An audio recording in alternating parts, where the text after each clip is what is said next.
മൃദുല മുരളി മംഗലശ്ശേരി എന്നറിയപ്പെടുന്ന മൃദുല മുരളി ഒരു ഇന്ത്യൻ നടി, മോഡൽ, അവതാരക, ക്ലാസിക്കൽ നർത്തകി എന്നീ നിലകളിൽ പ്രശസ്തിയാണ്.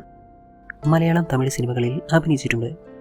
ജീവൻ ടിവിയിൽ സംപ്രേഷണം ചെയ്ത ഡയൽ ആൻഡ് സി എന്ന പരിപാടിയിൽ ഒരു ബാല അവതാരകയായാണ് മൃദുല തുടക്കം കുറിച്ചത്.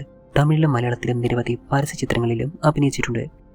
എന്തൊരു ഭാഗ്യം എന്ന മലയാള ചിത്രത്തിലെ നായികമാരിൽ ഒരാളായി അവർ കരാറിൽ ഒപ്പുവെച്ചിട്ടുമുണ്ട്.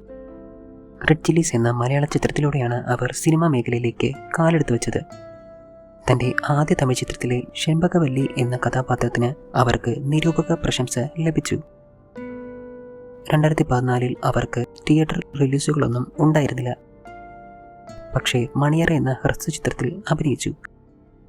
അവരുടെ തമിഴ് ചിത്രം ചിക്കുക്കു ചിക്കുകിച്ചു ഒരു ട്രെയിൻ യാത്രക്കിടെ വികസിക്കുന്ന ഒരു റൊമാൻറ്റിക് കോമഡിയാണ്. ബാംഗ്ലൂരിൽ നിന്നുള്ള ഒരു ആധുനിക പെൺകുട്ടിയായ ഹീര സാംസൺ എന്ന കഥാപാത്രത്തെ അവതരിപ്പിക്കുന്ന എന്തൊരു ഭാഗ്യം എന്ന മലയാള ചിത്രത്തിലെ നായികമാരിൽ ഒരാളായി അവർ കരാറിൽ ഒപ്പുവെച്ചിട്ടുമുണ്ട്. ബോളിവുഡ് ചിത്രമായ രാകദേശ് എന്ന ചിത്രത്തിലൂടെയാണ് മൃദുല മുരളിക്ക് പ്രധാന വഴിത്തിരിവായത്. ആ ചിത്രത്തിനും അവരുടെ വേഷത്തിനും വിവിധ കോണുകളിൽ നിന്നും പ്രശംസ ലഭിച്ചു. അവരുടെ അഭിനയത്തിനും സംഭാഷണത്തിനും നിരൂപകരിൽ നിന്ന് പ്രത്യേക പരാമർശവും ലഭിച്ചിരുന്നു.